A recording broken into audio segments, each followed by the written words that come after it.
Buenas tardes con todos. ¿Cómo están? Les saluda Arnaldo Peña Cabello desde Lima, Perú. Muchísimas gracias por su preferencia y participación y agradezco al Instituto Privado de Tecnología Textil por organizar este tipo de eventos técnicos. Muy honrado en esta ocasión para tratar desde mi punto de vista y desde mi experiencia ya de más de 23 años en la industria textil, 10 puntos fundamentales para el pretratamiento en el teñido del algodón. Obviamente no solamente el algodón, sino también toda fibra celulósica podríamos extrapolar esta información, como lo es el lino, el yute y por ahí algunas otras fibras similares. ¿De acuerdo? Quiero presentarme. Yo soy ingeniero químico de profesión. Como les mencionaba, ya tengo más de 24 años en la industria, principalmente en procesos químicos textiles en diferentes plantas en el Perú, Sudamérica y Centroamérica. Es un agrado estar con ustedes y desde ya saludar a todos los que están participando desde México, Guatemala, Honduras, El Salvador, Nicaragua, Colombia, Ecuador, Bolivia, Argentina. Un abrazo fuerte desde Lima, Perú.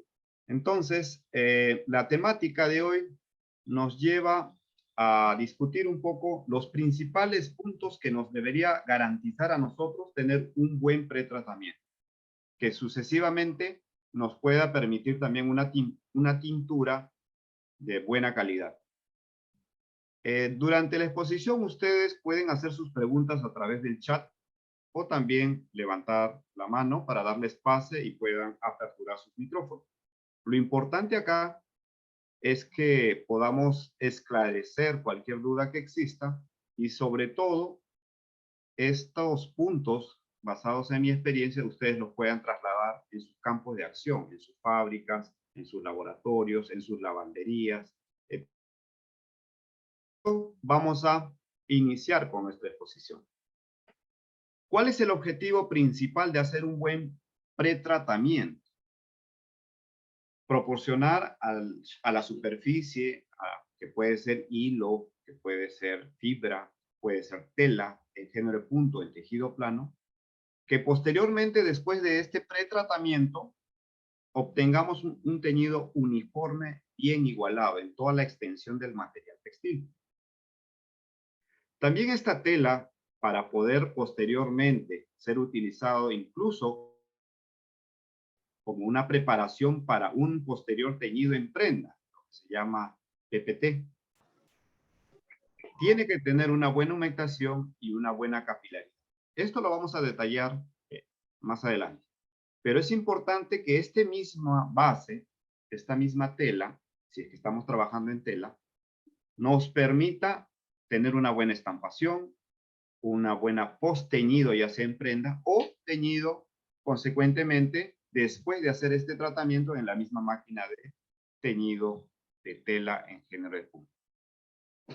Otro aspecto importante es que tenga una buena aptitud para el teñido, es decir, que pueda absorber los colorantes y los productos auxiliares de una manera muy eficaz. Otro aspecto importante que se persigue con un pretratamiento apropiado es tener una base, una tonalidad uniforme, de manera tal que podamos tener una repetibilidad del color de laboratorio a planta, como también un tema de reproducibilidad. Puede ser del mismo color, pero ya en máquina, entre batch y batch, entre partida y partida, entre dialog y dialog. Es importante. Y por ser género de punto y ser el algodón principalmente una fibra natural, trae consigo impurezas que vamos a ver más adelante. Voy a agradecerles mucho, por favor, que mantengan sus micrófonos apagados para que la transmisión sea lo más nítida posible. Muchas gracias. Pueden apagar sus micrófonos para que no haya interferencia. Gracias. Dentro del pretratamiento tenemos básicamente dos esquemas. Uno que lo llamamos descrude, Acá en Sudamérica lo llamamos descrude. Ustedes nos comentarán también cómo lo llaman en sus países. Este pretratamiento básicamente está orientado a retirar las grasas, los aceites y algunas impurezas, más no la coloración base del tejido. Y para esto utilizamos soda cáustica. Ahora vamos a ver cómo logramos saponificar esas grasas y cómo emulsificamos estos contaminantes como sales minerales, algunos otros contaminantes que tiene el material de por sí. Pero, como vuelvo a repetir, solamente en este proceso lo que buscamos es eliminar grasas principalmente y que el material esté apto para teñir, sin ser decolorada. ¿Cuándo utilizamos este tipo de pretratamiento? Cuando vamos a tinturar un color oscuro. Puede ser un navy, un black, negro, puede ser un vino tinto, colores oscuros en el cual no necesita una base limpia. ¿De acuerdo? El siguiente esquema de pretratamiento, perfecto, en México también lo llaman descrudo, perfecto. El siguiente esquema se llama blanqueo químico. Ahora, como blanqueo químico, a diferencia del anterior, definitivamente necesitamos decolorar. Como ven ahí en la fotografía, tenemos el algodón en crudo o en grace, también lo llaman en algunos lugares, es decir, está con la fibra virgen, natural, no es blanco. Uno, a simple vista, uno dice son copos de algodón blanco, pero ya después de la hilatura, más los estimajes, ya la coloración no es blanca, es cremosa, pero necesitamos un sustrato muy limpio, blanco. Entonces, para este esquema tenemos varias alternativas. Hacer un blanqueamiento químico con hipoclorito de calcio, se usa poco porque es muy lento, se hace a baja temperatura. Con hipoclorito de sodio es un poco más rápido, también necesita baja temperatura. ¿Por qué? Porque en esas condiciones se libera cloro y oxígeno, y ese oxígeno libre es lo que finalmente nos ayuda a destruir los cromóforos naturales que tienen nuestras fibras. Después tenemos el blanqueo con peróxido de hidrógeno, que es el más utilizado mundialmente, y es sobre lo que vamos a ahondar precisamente ahora. También se puede hacer blanqueos con clorito sódico. Hay varios esquemas, pero el principal, y seguramente ustedes también lo vienen utilizando, es blanqueo con peróxido de hidrógeno. Ahora, el peróxido de hidrógeno es un gas.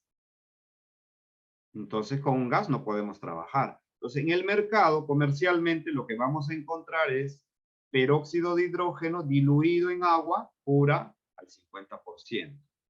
A eso lo llamamos agua oxigenada. No sé cómo lo llamarán en sus países de origen. Pero es peróxido de hidrógeno al 50%. Ese es nuestro agente principal de blanqueo. Fíjense que acá hay un diagrama, no vamos a entrar mucho en la parte química, pero sí, porque yo sé que hay participantes del área comercial, de otras áreas, entonces, pero sí es importante algunos conceptos que lo tengan muy claro. ¿Por qué blanqueamos con peróxido a temperatura? La temperatura puede ser, ahora vamos a ver cómo podemos hacer a diferentes temperaturas, pero sí a un pH ligeramente alto, es decir, a un pH alcalino, esencia de soda. Porque fíjense ustedes que la descomposición del peróxido, ya cuando está en agua, está junto con la tela, es entre el ion hidronio o hidrógeno positivo, decimos, y este radical OOH. Este radical OOH es el responsable de destruir esos cromóforos, es decir, es el responsable de lograr el blanqueamiento de nuestro material. Pero fíjense que a un pH 6, la descomposición de estos iones es 10 a la menos 6, o sea, 1.000.000 por molécula. Pero fíjense ustedes, cuando elevamos a un pH de 11, 10.8, 11, 11.2. Ya la cantidad de estos radicales se multiplica por 1.000.000 de veces más. Entonces, acá es muy importante. Algunos podrán decirle, no, pero yo solo lo hago con carbonato y lo hago a baja temperatura, pH 9, pH 10, total, yo estoy alcalino. No. Acá la teoría se va a la práctica, pero la ciencia está comprobada y nos dice que a ese pH, y experimentalmente también lo hemos verificado, que a ese pH cercanos a 11 es la mayor efectividad de la descomposición del peróxido de hidrógeno. Es decir, con poco peróxido podemos lograr el máximo rendimiento. Ahora, ¿cuánto? Cuando trabajamos en género de punto, trabajamos en gramos por litro. Algunos lo trabajan en porcentaje, que también está bien, no hay ningún problema. Pero si fuera gramos por litro, algodones convencionales, estamos utilizando ¿cuánto de peróxido de hidrógeno? 3 gramos por litro de agua oxigenada. De agua oxigenada. Y logramos un blanqueo que es apto para cualquier sobretintura. Ahora, cuando queremos hacer un blanco óptico, es decir, blanco para venta, ahí ya la cosa cambia, ¿no? Hay que aumentarle. ¿Cuánto? De repente 5 gramos por litro, nos podemos llevar hasta 8 gramos por litro, pero tampoco excedernos. Porque hay un tema que ustedes tienen que considerar, que en el blanqueamiento químico, el exceso de peróxido y el descontrol, es decir, qué tan rápido logramos descomponer y lograr estos OOH, si lo hacemos de una manera abrupta, sin mayor control, va a haber daño catalítico a la fibra. ¿Qué significa esto? Parte de la celulosa se va a convertir en oxicelulosa, o sea, una celulosa líquida. Por lo tanto, se va a debilitar, se va a destruir. ¿Qué vamos a tener como consecuencia? En un artículo sobre todo liviano, 30 al 1, 40 al 1, roturas, agujeros, baja resistencia, baja densidad.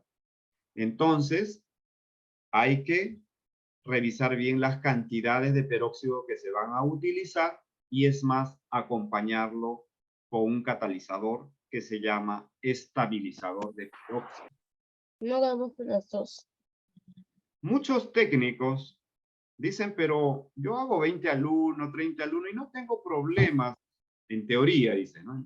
No tengo problemas y me voy a ahorrar un poco en no utilizar el estabilizador de peróxido.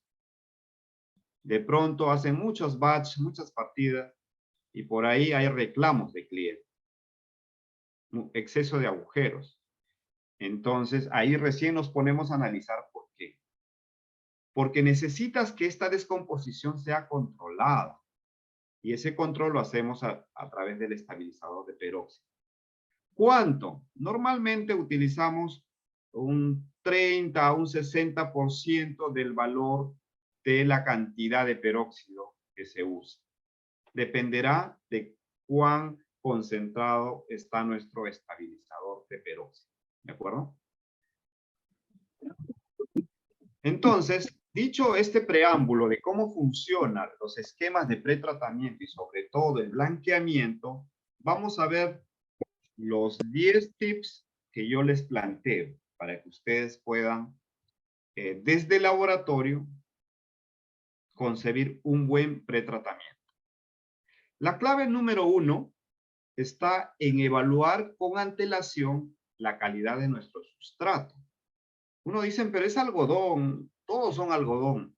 Ojo, ojo con eso, tengan mucho cuidado.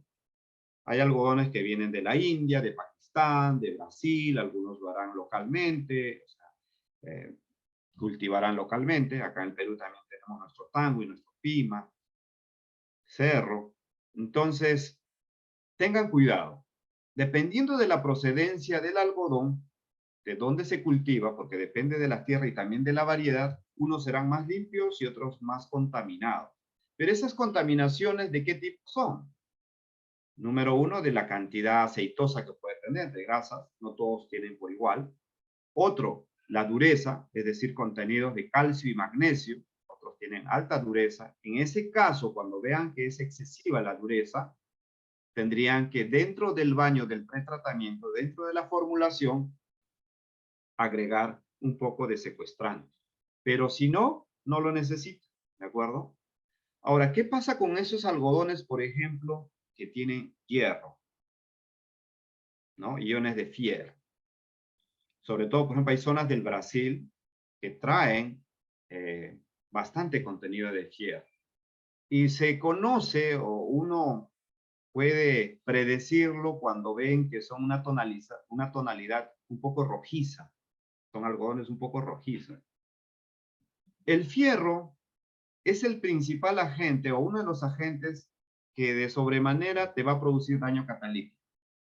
Es decir, peróxido en presencia de hierro te va a producir esa oxicelulosa que les estaba mencionando, que es muy nociva. Entonces, en algodones que contienen hierro, definitivamente tienen que tener dentro de su fórmula o hacer un desmineralizado previo.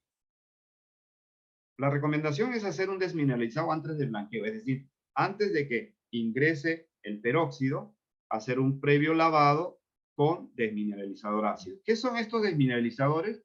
Son ácidos inorgánicos, fosfonados principalmente, que hacen que se solubilice el hierro y se vaya al agua, al baño, por lo tanto al drenaje.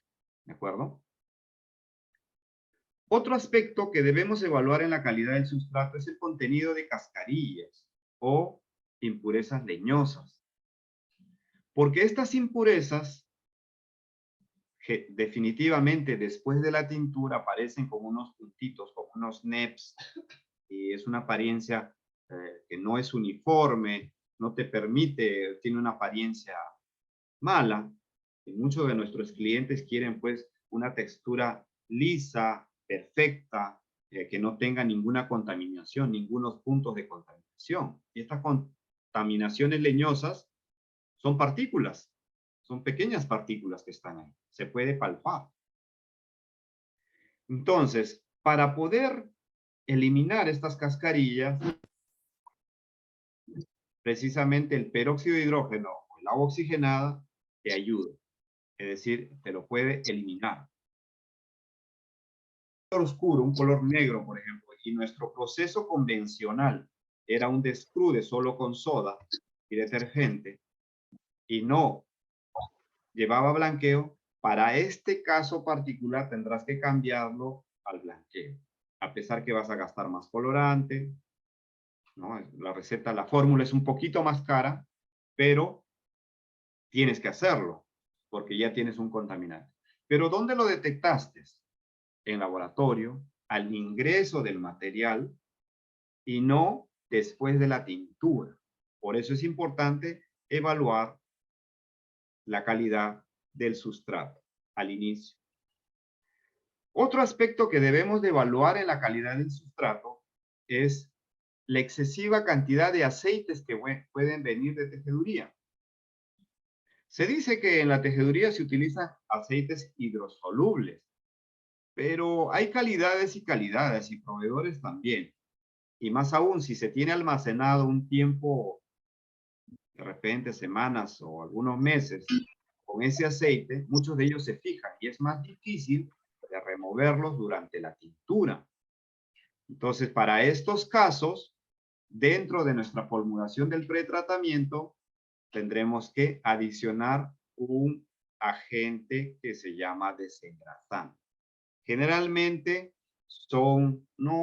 hay combinaciones de alcoholes etoxilados, pero generalmente son composiciones solventes fuertes como el alcohol, silol, etc. ¿De acuerdo? Y evaluar otros contaminantes.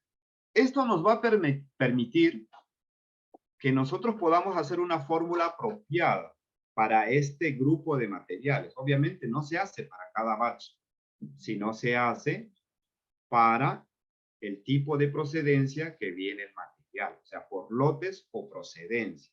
¿Puedo tener fórmulas diferenciadas? Sí, pero tengo que analizar. Fíjense acá en la parte derecha tenemos la imagen de una fibra en corte transversal. En corte transversal. La tintura se va a dar entre la pared secundaria, principalmente, y la pared terciaria, pero la primaria es donde están los mayores contaminantes naturales, las grasas, las sales minerales, toda esa parte, incluso las pectinas y flavinas que le dan la coloración al material, va a estar en esta parte superficial. Y la cutícula es la parte externa. Entonces, nuestro pretratamiento va a estar orientado entre la cutícula y la pared primaria, para posteriormente dar paso a la tintura, el ingreso de fluorescantes, donde hacia la pared secundaria interna y la pared terciaria, porque ahí se va a dar la tintura. Entonces tenemos que liberar esas barreras de contaminaciones que tiene. Ese es el objetivo. Como punto 2, debemos saber seleccionar, seleccionar un buen detergente, ya sea que hagamos un descrude o que hagamos un blanqueo. Estos detergentes, principalmente en la actualidad utilizamos alcoholes etoxilados. Anteriormente, durante muchas décadas, se utilizaron noniles fenoles, pero ya están descontinuados por temas medioambientales. Pero también hay mezclas y hay concentraciones. Entonces, dependerá de su proveedor qué tan confiable es, y obviamente ustedes tienen que hacer sus pruebas a nivel laboratorio y a nivel planta. Cuando ustedes vean que en la mezcla, por ejemplo, con sales, antiquiebres, obviamente sin colorante, peróxido de hidrógeno, en las concentraciones máximas que ustedes utilizarían, y el detergente, según lo recomendado por el proveedor, y ven ustedes que ya en frío hay una cuestión, puede ser blanquecina, pero no con estos pequeños detritos, o no sé si ustedes notan que hay como nubosidades, ¿no? Partículas en suspensión. Eso es una muy mala señal de que no va a compatibilizar bien nuestro detergente con los demás productos, y podríamos tener problemas sucesivos durante el pretratamiento y que se va a manifestar después durante la tintura. Y peor aún si es como la figura 3. Si está en frío, fatal. Ahora, ustedes lo llevan a temperaturas de ebullición simulando lo que sería un blanqueo en planta, y después lo enfrían y vuelven a ver, porque a veces también en frío no pasa nada, pero después del enfriamiento se nota. Entonces, esto es un índice de que definitivamente vamos a tener problemas. Tengan cuidado con eso. En combinación, no se acuérdense, en combinación, obviamente solo se disuelve bien en agua y no vas a tener estas manifestaciones. Lo importante es ver ya en mezcla, ¿de acuerdo? Ahora, hay otro aspecto también que debemos considerar para los detergentes, sobre todo cuando se trabaja en máquinas de lavandería industrial, en máquinas de tintura de hilo, en autoclaves, o en las overflow, jets, máquinas de tintura en cuerda. Es la generación de espuma. La generación de espuma. Para eso se puede hacer pruebas en planta principalmente. Se hace a nivel laboratorio también, haciéndole caer gotas de preparación y ver en un tiempo cuánta espuma, qué altura se genera. Pero lo más importante es hacerlo en planta. En planta en las máquinas, y ver qué tanta espuma te genera. Porque vas a tener problemas ya a nivel planta. Esas espumas, acuérdense que nuestras bombas centrífugas de caudal que succionan y hacen que recircule el baño dentro de las máquinas, están diseñadas y preparadas para transportar líquido, agua, no aire con agua, que es espuma. En esas condiciones lo que va a ocurrir es va a cavitar la bomba, va a haber golpes de ariete. Entonces van a haber problemas de desgaste de los sellos mecánicos y menor uso, menor tiempo de vida útil de nuestras bombas. Ese es uno de los aspectos.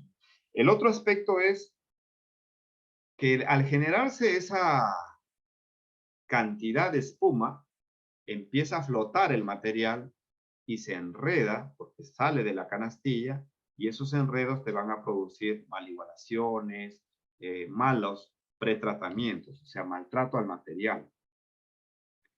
Esos son los principales problemas que nos podría generar un detergente mal seleccionado. Entonces, algunas veces se compra por precio, pero resulta que te viene muy diluida, en bajas concentraciones y no tiene la efectividad. Y finalmente, lo que tenemos que ver en un detergente es su efectividad. Es decir, yo pruebo a una concentración y veo que efectivamente me retira, porque la función del tensoactivo del detergente es hacer que después que la soda, por ejemplo, haya saponificado las grasas, lo libere de la parte interior de la fibra que hemos visto hacia la parte exterior donde está el agua, de modo tal que después se drene y no se redeposite generándote manchas. Esa es su principal actividad. Y obviamente también aporta a tener una buena hidrofilidad y una buena capilaridad. Vayamos con el tip 3, nuestro punto número 3. ¿Qué pH y qué álcali utilizar? Creo que ya lo habíamos anticipado. El pH óptimo para lograr un buen pretratamiento es los cercanos al pH 11, alcalino. 10.8, 11, 11.2 es lo ideal. Porque hemos visto que sobre todo en el preblanqueo, ahí es donde podemos aprovechar mejor la efectividad del peróxido de hidrógeno. Ahora bien, ¿eso lo podremos llegar solamente con soda ash, con carbonato sódico? Difícil, ¿no? Habría que agregarle un poco de soda o potasa cáustica, porque tenemos, comercialmente tenemos soda ash, el carbonato de sodio, tenemos la potasa cáustica, es decir, el hidróxido de potasio, y la sosa cáustica, que es el hidróxido de sodio. Yo recomiendo principalmente, si tienen esa disponibilidad, utilizar soda cáustica. Es más económica y más efectiva. Rápidamente se llegan a esos pH. Entonces, ¿cuánto necesitaré para poder obtener ese pH? Tienen que hacer las pruebas a nivel laboratorio porque también su agua va a interferir. Pero en términos generales, con 2 gramos por litro de soda cáustica, ustedes llegan a ese pH y un poco más. Y van a estar seguros en el tema de tener esa efectividad que tanto estamos deseando. Acá, por ejemplo, ¿qué hace ese álcali? No solamente sirve para darle el pH y pueda reaccionar mejor el peróxido. Hay algo más fundamental o tan igual o más importante que eso. Es la saponificación de las grasas. Por eso es que tanto en el descruden como en el blanqueo, que también lleva soda, se utiliza ¿para qué? Para poder retirar las grasas. ¿Qué significa esto de saponificar las grasas? Bueno, la grasa es un triglicérido que en presencia de soda, a temperatura, obviamente calentamiento, se divide en glicerina y jabón. Y es la misma forma como se fabrica químicamente los jabones de tocador o cualquier jabón. Hace servir una grasa, puede ser de origen animal o vegetal, en presencia de soda, lo hace servir y vas a tener una capa aceitosa que es la glicerina y una capa que es el jabón. Después, y el agua. Y después se separa y obviamente el jabón se comprime, se seca y es lo que tenemos. En este caso, obviamente no tenemos tanta grasa, tantos aceites como para hacer jabones sólidos, ¿no? Esto se va a diseminar en el baño y después se tiene que drenar esa agua al efluente. Pero es importante saber que si no se tiene la soda cáustica o no se tiene el álcali, no va a haber saponificación. Por lo tanto, no vas a poder retirar la grasa. Y después, consecuentemente, tu material va a ser hidrófobo, es decir, va a repeler el agua. Y como está con el agua, el colorante no va a poder ingresar a la parte interior como hemos visto. Entonces, establecer el pH y la cantidad de álcali es muy importante, fundamental. Y setearlo para cada tipo de fibra. Obviamente no hay que hacer demasiadas fórmulas, demasiadas recetas. Si es que se tiene solamente un tipo de material, bueno, tienes una sola fórmula, pero si tuvieras de diferentes procedencias, acuérdense que hay que analizar, hacer las pruebas a nivel laboratorio, después validarlas a nivel planta para tener el mejor resultado posible. No se puede usar la misma fórmula como se pensaba. Entonces, tenemos el punto número 4. La temperatura de inicio y la temperatura de saponificación. La temperatura de inicio y la temperatura de saponificación. Esto a través de una curva nosotros vamos a controlar. Una curva de proceso lo llamamos. ¿Cómo lo controlamos? Se hace esta gráfica y dentro de esta gráfica hay que considerar ciertos alcances. ¿Por qué es importante setear la temperatura de inicio a 50 grados? A 50 grados se genera menos espuma y menos reactividad del líquido también. Menos espuma por parte del detergente. Que hacerlo, ustedes pueden comprobarlo que cuando hacen a 40 grados o 35 grados, hay mayor formación de espuma. A 50 grados se deprime. Y eso nos permite ya no utilizar un antiespumante, por ejemplo, que en cierto modo es costoso y aparte un tanto peligroso. ¿Por qué? Porque la mayoría de estos antiespumantes están hechos a base de silicona. Y estas siliconas son aceites que se emulsifican, es decir, es aceite en agua. Entonces, puede romperse la emulsión por la temperatura y el pH. Y eso sí se traduce en ¿qué? En manchas, en manchas. Y eso es lo que nosotros tenemos que evitar. Entonces, es preferible tener una fórmula con menor cantidad de productos, si es posible, evitar incluir un antiespumante, ¿de acuerdo? Entonces, eso nos ayuda a la temperatura de inicio. La temperatura de saponificación definitivamente siempre va a ser la mejor a ebullición, Entonces, esto es muy, muy importante que lo consideren ustedes, porque a menor temperatura la saponificación va a ser débil. A mayor sí se va a dar también, pero si estamos hablando de preblanqueos que contienen peróxido, ya se torna un tanto riesgoso. ¿De acuerdo? Otro aspecto que también deben considerar aprovechando esta gráfica. La soda cáustica, primero, no se puede adicionar o no se puede diluir en la misma máquina. Es decir, no podemos, porque la soda cáustica, como han visto ustedes en la presentación anterior, es sólida. Nos venden sólida.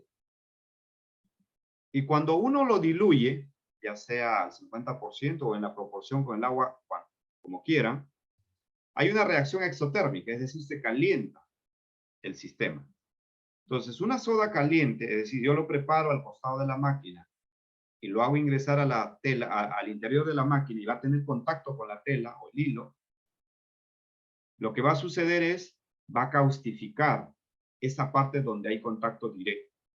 Y esa parte donde está caustificada el material textil va a tener otra absorción tintoria y les van a aparecer unas manchas que ustedes van a decir de dónde apareció esa mancha. Y es porque la soda ha sido introducida caliente o rápida. Entonces, acá hay otro tema muy importante que la soda se prepara aparte, se deja enfriar y adicionalmente por protección lo dosifico. Lo dosifico, es decir, que empieza a ingresar de a pocos, generalmente 10 minutos. Es más que suficiente. El peróxido sí lo puedo hacer ingresar de rápido, al igual que los auxiliares sin ningún problema. Eso es en cuanto a la temperatura. Después, obviamente, el neutralizado necesitamos eliminar ese álcali que estuvo en pH 11, 11.2, 11.5, llevarlo a un pH de 5, 6. ¿Cómo lo vamos a lograr? No solo con enjuague, sino con un ácido. El ácido es lo contrario al álcali y esto nos permite neutralizar, bajar el pH, porque está muy alto. Por lo tanto, ahí viene otro tema que lo vamos a ver ya cuando vemos el tema del pH, pero acuérdense que por qué estamos utilizando en un caso desmineralizador ácido y en otras plantas utilizan a baja temperatura, 50 grados, por ejemplo, ácido acético. ¿Ok? El quinto punto, importante también, es el control de las gradientes. ¿Qué cosas son las gradientes? Son los grados por minuto que se incrementan en el calentamiento. Por ejemplo, cuando hablamos de la gradiente de calentamiento. En este caso, cuando se trata de pretratamiento, sea de scrubber o sea blanqueo, se puede hacer gradiente máximo. Es difícil hacerlo a gradiente 5, 6, 7, 8 porque las máquinas no están diseñadas. Los intercambiadores de calor máximo admiten 4 o 5, 4 en promedio. Entonces se puede, sin ningún problema, elevar la temperatura rápidamente. Lo que sí hay que tener cuidado es con la gradiente de enfriamiento. No por las reacciones químicas, no por la efectividad del peróxido o de la soda en la saponificación, no por eso, sino por el cuidado del material. Sobre todo cuando estamos trabajando en tinturas en cuerda, donde hay poca agua, hay fricción, metal, material textil, y este enfriamiento obviamente se logra con el mismo intercambiador de calor, pero adicionándole agua fría. Obviamente el agua fría no entra al baño, al sistema, pero sí va a haber un shock térmico para lograr el enfriamiento. Y si nosotros quisiéramos enfriarlo a gradiente 4 máximo, que sí se podría dar agregando mayor cantidad de agua, pero es contraproducente, porque ese shock térmico te genera las famosas quebraduras o arrugas permanentes. Entonces, no basta tener un pretratamiento bien igualado, tener hidrofilidad, capilaridad, sino que el material no sufra maltrato, porque finalmente se está generando también en esta etapa, ¿correcto? Entonces es importante ese control. Ahora, materiales más quebradizos, de repente puedo hacerlo gradiente 1.5.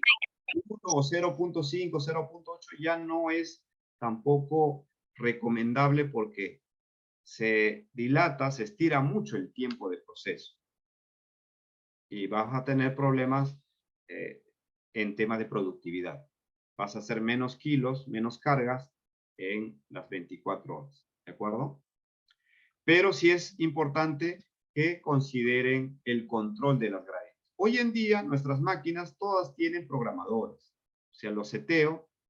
Dentro de mi programa incluyo las gradientes según el artículo, según el tipo de tela. No todos se quiebran por igual. Las que se quiebran más son los artículos que tienen el astano, por ejemplo. La famosa Lycra. Bueno, Lycra es un producto de marca registrada de DuPont, ¿no? Pero hay Creora, Dorlastan, etc. Todas ellas son más propensas a las quebraduras, así como también los artículos de hilos gruesos, 20 al 1, franelas, French terries, son propensos a las quebraduras. Entonces ahí es donde hay que tener mayor control de la gradiente y obviamente dentro de la fórmula tiene que llevar un antiquiebre. ¿De acuerdo? Hasta acá, ¿alguna pregunta, consulta? Tampoco quiero ir de frente sin que se hayan absuelto algunas preguntas. Ustedes tienen la libertad de poder escribirnos en el chat o levantar la mano para dar acceso a sus micrófonos. Vamos a pasar al punto número 6. Control del tiempo de proceso. Control del tiempo de proceso. Yo podría hacer preblanqueos a 80 grados, claro que sí. Y es más, algunos que seguramente están en tejido plano, siendo tejido plano, saben que en pad batch uno impregna todos estos productos, detergentes, humectantes, tensoactivos, urea, peróxido, soda, se impregna y se deja reposar en frío durante 12 hasta 24 horas para que se logre la reacción química de descomposición del peróxido y blanqueamiento. Entonces, ¿yo puedo hacer pretratamientos en frío? Claro que sí. Claro que sí. Ahora, lo convencional para este tipo de máquinas, obviamente, es hacerlo a hervor, a 98 grados. Si dependerá también de dónde estamos, ¿no? En condiciones atmosféricas, el agua hierve, bueno, a niveles de mar, a 98 grados, pero si estamos en La Paz, Bolivia, o en Quito, o en algunas, en lugares más altos, obviamente hierve menos, ¿no? 85 grados, hasta 80 tal vez. Y ahí lo que disminuyo es el tiempo, Normalmente 30 minutos te da un buen pretratamiento, un buen blanqueo. Ahora, hay algunas fábricas que he visto que también lo hacen a 110 por 15 minutos. En lo personal, yo no recomendaría mucho hacerlo a 110. Si bien es cierto, si ustedes ven, el tiempo es casi lo mismo. Arriba 15 minutos, pero de 98 a 110 hay un tiempo y de 110 a 98 hay otro tiempo. Entonces tendrías que sumar este tiempo más esto y esto y te da prácticamente lo mismo. Con la dificultad de que a 110 hay mayor ataque químico al material textil. Entonces, es más probable el debilitamiento, a pesar que tengas estabilizador de peróxido, que puedas maltratar al material. ¿De acuerdo? Lo conveniente, lo más utilizado es a 30 minutos. Acá hay dos preguntas interesantes. Gerson nos dice, en el tema de las gradientes y a lo que usted se refiere, curva de proceso, ambos temas están en la misma secuencia, ¿verdad? Las gradientes y la curva, definitivamente, Gerson.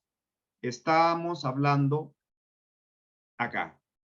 Cuando uno diseña la curva, ahí es donde incorporas la gradiente. Acá, bueno, lo he puesto 5, puede ser 4, 3, dependiendo qué material y cómo qué máquina es. A veces puedes poner 5, pero en realidad la máquina no te da. Lo mismo acá, está en la misma secuencia. Sandy nos pregunta, ¿cuál sería la causa para que el preblanqueo se genere mucha pelusa? Ah, bueno. Sandy, en ese análisis del material al inicio, en el punto número 1, ya en laboratorio es un poco difícil de evaluar este tema de las pelusas, pero en el primer batch, en el batch piloto, ustedes tienen que estar atentos a que se genere esto. Se va a generar mucha pelusa, principalmente porque la fibra con el cual se ha construido el hilo es corta. Las fibras cortas y de baja torsión tienden a desfibrilarse, es decir, a salirse las fibras. Te va a generar pelusa. Ese es un caso. El otro caso que puede estar ocurriendo también es que si llevas un proceso de biopulido, es decir, un proceso enzimático, lo que conocemos como biopolishing o antipeeling. Este proceso que es para eliminar las fibrillas superficiales, obviamente esas fibras destruidas o cortadas salen a la superficie, al baño, y te va a generar mucha pelusa. Pero si no están haciendo ese proceso, básicamente es por el tipo de hilo, por la calidad del hilo. Porque con los procesos convencionales, si lo están haciendo de la manera como lo estábamos mencionando, no tiene por qué generarse mucha pelusa. ¿De acuerdo? Y ustedes lo pueden comprobar. Ok, entonces, ¿qué más acá con el... Bueno, ya vimos el tema de los tiempos, que es importante controlarlos, pero hay que setearlos, ¿no? Yo no podría tener en mi misma fábrica procesos a 80 por 45 minutos, otros a 98, otros 110. Eso no es válido. Hay que estandarizarlo y hay que darle menos problemas a nuestra fábrica, a nuestro plan. Evalúen cuál es el más conveniente para ustedes y lo setean. ¿De acuerdo? Vayamos a ver el siguiente punto, el pH. En este caso, ya no estamos hablando de llegar al pH de 11, 11.2 para lograr la mayor efectividad del peróxido y para saponificar las grasas. Estamos hablando del pH final, después del neutralizado. Es decir, ustedes vieron acá, ¿no es cierto? Acá en nuestra curva, que neutralizábamos por 10 minutos a 80 grados con un desmineralizador ácido, o puede ser a 50 grados con ácido acético. Ahí la pregunta sería, ¿y por qué un caso y por qué el otro? O sea, ¿por qué seleccionar un tipo de ácido y por qué? Hay algunos casos, no sé si les ha ocurrido a ustedes, que después de hacer el blanqueo, vamos a decir que estamos haciendo un blanco óptico, o puede ser también un color claro, no hay problema. Ya incluso después de haber confeccionado las prendas embolsadas, empiezan a aparecer unas aureolas amarillas, manchas. O el óptico, el colorante óptico también empieza a distorsionarse, ya después de en prenda. Pero ustedes dicen, pero de mi fábrica salió bien la tela. ¿Qué pasó?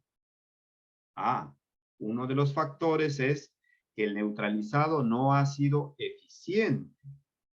Entonces podemos ir acá a nuestra gráfica inicial. La soda cáustica está saponificando las grasas y neutralizando a su vez. Las moléculas de soda son tan pequeñas que ingresan hasta la parte interna, hasta el lumen, hasta el núcleo de la celulosa, de la fibra, perdón. Entonces, el ácido acético a 50 grados, 10 minutos, muchas veces solo trabaja en la parte superficial. Y la parte interior todavía tiene pH alcalino. Tú mides el agua y sí, el pH ya está neutralizado, está en 6.5 y descargas y dices, va bien. Pero si todavía está en la parte interna, sobre todo en los blancos ópticos, sucede eso porque es un solo baño con óptico y después se descarga y se va para acabado. Entonces, sobre todo ahí ocurre que con el calor y la humedad, sobre todo en países tropicales, sucede que empieza a aflorar. Esa alcalinidad empieza a ir a la parte exterior. Consecuentemente, te da esas aureolas. Entonces, un neutralizado eficiente es este de acá, con ácido fosfónico a 80 grados, 10 minutos. Va a profundidad. Ahora, ingeniero, pero yo solamente tengo ácido acético en mi planta. Bueno, tendría que conseguir. Entonces, ¿podría hacer con el ácido acético 80 grados? No, no puedo hacer. ¿Por qué? Porque el ácido acético, que es un ácido orgánico, ya empieza a descomponerse o pasar a volatilizarse, es decir, se va a la parte al aire a temperaturas de 70 grados. Entonces, a 80 grados prácticamente no vas a tener esa efectividad. Tiene que ser un ácido que soporte esa temperatura para que pueda ingresar a la parte interna de la fibra. ¿De acuerdo? Entonces, de ahí viene ¿Cómo controlo?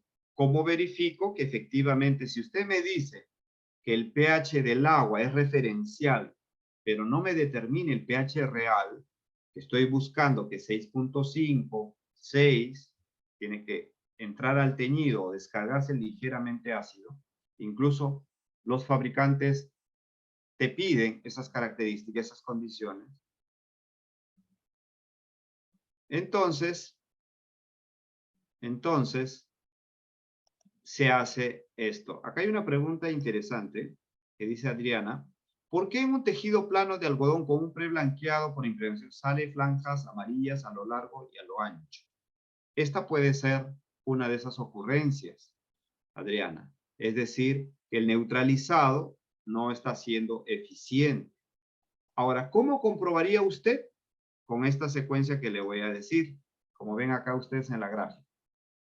De esta tela, así que ha sido preblanqueado y está seco, pueden tomar unos 10 o 15 gramos en agua destilada, es decir, y esa tela lo trituran, o sea, hacen unos cortes pequeñitos, como pica pica, decimos por algunos lugares, ¿cierto?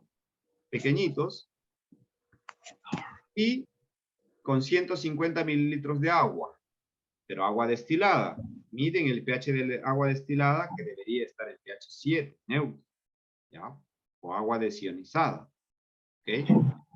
Eso ustedes lo van a hacer hervir, junto con la tela que está picada. Después lo enfrían y miden el agua. Entonces, el pH, la cantidad de álcali que ha estado en la parte interna, o también puede haber exceso de, ¿qué pasa si yo he agregado demasiado agua? Neutralicé y el excedente me va a dar un pH ácido o me va a dar un pH alcalino. Pero ese sí es el pH ya real. Ese es el pH de extracción, es decir, el pH que está dentro de la tela y es infalible. Porque lo del agua puede ser engañoso, ¿de acuerdo? Entonces, eso es lo que usted también podría hacer, Adriana, con la tela que está generando problemas. Y es más, tome de la parte amarillenta y hágale una prueba y de la parte blanca tome otra. A ver qué le da. ¿Qué le da? Entonces, muy importante evaluar el pH de extracción. No es suficiente hacer un neutralizado, sino es ver la efectividad de ese neutralizado. ¿De acuerdo? ¿En qué pH deberíamos detenerlo? Como les digo, 6, 6.5. Ligeramente ácido, ligeramente ácido. Es lo ideal. No pH 8, no pH 9, no pH 4, no pH 3. 6, 6.5 en pH de extracción. Hay algunas gotas indicadoras también, que más que el pH del agua propiamente del baño, decimos, es decir, antes de la descarga, también sobre la tela blanca se coloca unas gotas y según la coloración nos va a dar el pH y se compara, ¿no? Para esa coloración. Es un indicador también bastante interesante, podría ser, pero no hay nada más efectivo que hacerlo esto en laboratorio. ¿De acuerdo? Vamos entonces con nuestro punto número 7. Perdón, 8. La eliminación del residual de peróxido. Nosotros hemos utilizado agua oxigenada o peróxido, que es lo mismo, peróxido de hidrógeno al 50%, pero no todo el peróxido va a servir para el blanqueamiento. Hay remanentes que van a quedar ahí. Y esos remanentes tienen que ser eliminados. No hay de otra forma. Porque de la misma forma, como este peróxido en su descomposición, ese famoso OOH, destruyó nuestros cromóforos naturales de las flavinas, pectinas, presentes en el algodón, también va a destruir los colorantes sintéticos, sean reactivos, sean directos, los va a destruir. Y acá ustedes pueden ver, ¿no? Fíjense, cuando no tengo residual de peróxido, o sea, lo he eliminado por completo, mi tintura es intensa, como esperaba, como fue mi fórmula original en laboratorio. Pero ya bastó 100 partes por millón de peróxido Y miren, decolorado. Entonces después uno está pensando, ¿por qué no se me reproduce el color? Porque no controlo mi cantidad de peróxido remanente. Es muy importante esto, ¿de acuerdo? Lo mismo, sea para un blanqueo óptico, tengo que eliminar el peróxido. Sea para que vaya a ser tela para PPT, tengo que eliminar el peróxido. Si tengo suerte y me queda poco, de repente en el secado, en la etapa de acabado, se volatiliza. Pero si no, podría quedar todavía ahí. Entonces, nuestra labor como técnicos o tecnólogos es garantizar un pretratamiento óptimo para las posteriores tinturas o posteriores tratamientos. ¿De acuerdo? ¿Con qué eliminamos el peróxido? El peróxido es un agente oxidante, entonces necesitamos un agente reductor. Hace muchas décadas se utilizaba bisulfito de sodio diluido, que también, pero después el residual de bisulfito también era contaminante, entonces hoy en día ya no se usa bisulfito. Al menos en todas las fábricas donde estamos caminando, todos usamos catalasa, una enzima que es responsable o su principal labor es destruir o digestar el oxígeno del peróxido. Y es totalmente inocuo, amigable con el medio ambiente, efectivo. En pocas concentraciones, tú logras la eliminación del peróxido y a baja temperatura. Solo hay que tener cuidado que efectivamente logre, porque como toda enzima es bastante sensible a la temperatura, cambios de pH, manipuleo, contaminación con otros productos, pero si se tienen los cuidados, trabaja muy bien. Y eso nos permite eliminar el peróxido. Punto número 9. La evaluación de la hidrofilidad y la capilaridad del sustrato. En muchas fábricas yo he visto que solamente le hacen el testeo a la hidrofilidad. ¿Qué es esto? Toman un pedazo de la tela y agregan una gota de agua, obviamente la tela tiene que estar seca, o agua ya con colorante y le ponen una gota. Si genera repelencia de este tipo, aunque sea, acá es grotesca, ¿no? Acá es hidrofóbica prácticamente. Pero en un preblanqueo puede que generen algunas bolillas. Eso indica que la hidrofilidad no es completa, que posiblemente el detergente, el tensoactivo, el humectante no está funcionando bien, o que se olvidaron de agregarle la soda de repente y no saponificó la grasa. Ahora, lo ideal es que si hacemos este test de hidrofilidad, en menos de 2 segundos debería desaparecer la gota. Si es 1 segundo, mejor. Ese es el primer punto, el primer paso de control que tenemos que tener. Pero también hay otro problema, que sí se absorbe, la hidrofilidad es bastante buena, pero mire, tiene unas configuraciones de este tipo que parecen unos mapas. Ahí también hay una señal de que algo está mal. Lo ideal debería ser así, un círculo completo, uniforme y rápido, instantáneo. Eso es lo ideal. Entonces, para esto se complementa con otra prueba que se llama capilaridad. Finalmente, lo que vamos a nosotros necesitar es transportar el colorante de la parte externa, de la parte líquida, de la parte que está en agua, hacia el interior de la fibra, por difusión natural. Y esa difusión se puede simular de esta manera, con la capilaridad. Yo corto un pedazo, varios pedazos, o un pedazo es más que suficiente, mi tela, de unos 15 centímetros, por ejemplo, a lo largo, y un 2.5 centímetros o 2 centímetros a lo ancho, y lo cuelgo y preparo una solución de colorante reactivo, si mi planta tintura reactivo, con colorantes reactivos, de 2% de colorante. Eso, o la mayor cantidad de colorante que ustedes utilizan en turquesas, ¿no? Con el colorante. ¿Por qué elegimos el colorante turquesa? Porque es un talocianina, es un colorante de molécula muy grande, es el que más difícil migra o se difunde en un material textil.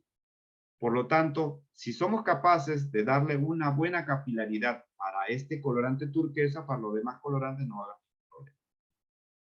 Y a este material ustedes con una regla lo marcan, ¿no? Cada medio centímetro marcan y lo ponen en posición horizontal y sumergen la punta.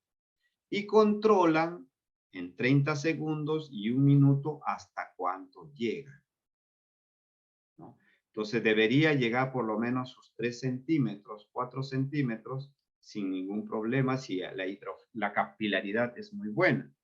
Entonces, con la capilaridad se cierra el círculo de no solamente estar orientándonos a tener una tela hidrófila, sino también, lo más importante, la capilaridad.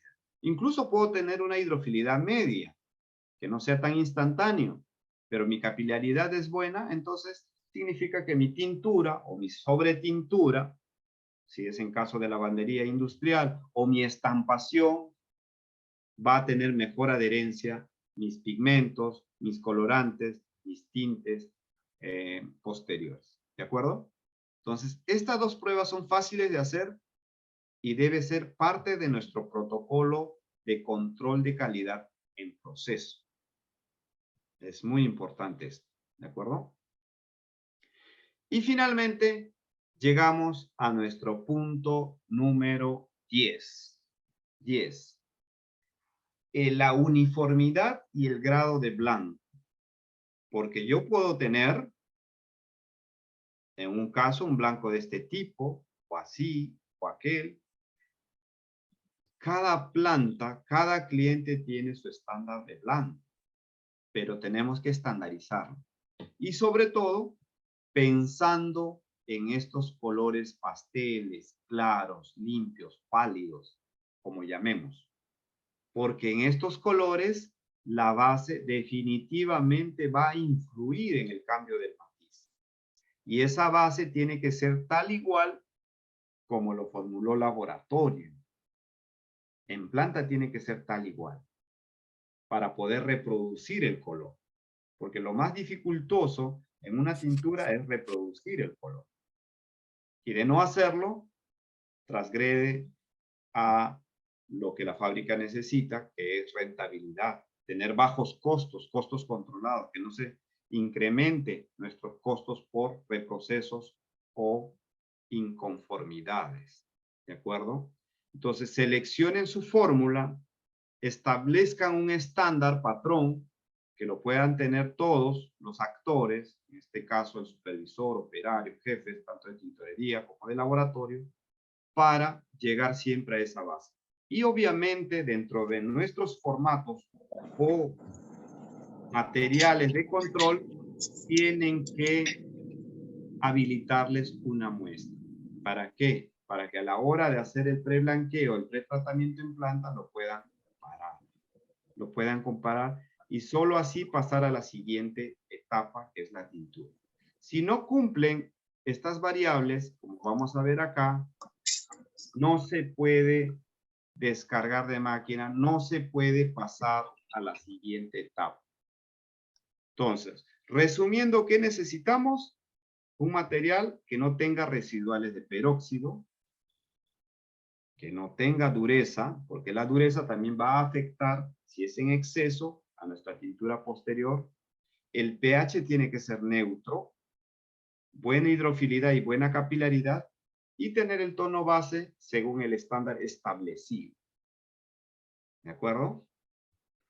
Entonces, quedo a sus preguntas si es que las hay, y espero que realmente les haya servido estos 10 puntos que me he permitido esbozarles en base a mi experiencia y que los transmito el día de hoy.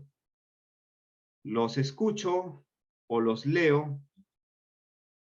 Tienen toda la libertad para hacerlo, por favor. Si hay alguna parte que no ha quedado esclarecida, también me lo dice. Con mucho gusto estamos para servir. Todo ok, entonces. Creo que ha sido bastante claro. No es una cosa complicada, los 10 puntos, pero son lo que se considera hoy en día para el control de un pretratamiento. Y muchos de estos aspectos es válido tanto para tejido plano, tejido en género de punto, hilatura de algodón, o también podríamos hacer preblanqueos en pacas o en borras, se puede hacer. El principio es lo mismo. Lo que cambia es la maquinaria y de repente algunas formulaciones. Pero esto les puede servir de sobremanera cuando queremos tener una tintura bien igualada, un tono reproducible con la calidad que nuestros clientes esperan. Bueno, ya culminada la exposición, quedando agradecidos por la participación de todos ustedes, me despido desde Lima, Perú, con el aprecio de siempre y saludos para toda nuestra gente de habla hispana. Será hasta una nueva oportunidad. Muchísimas gracias por la prestación y hasta siempre. Gracias. Muchísimas gracias. Gracias.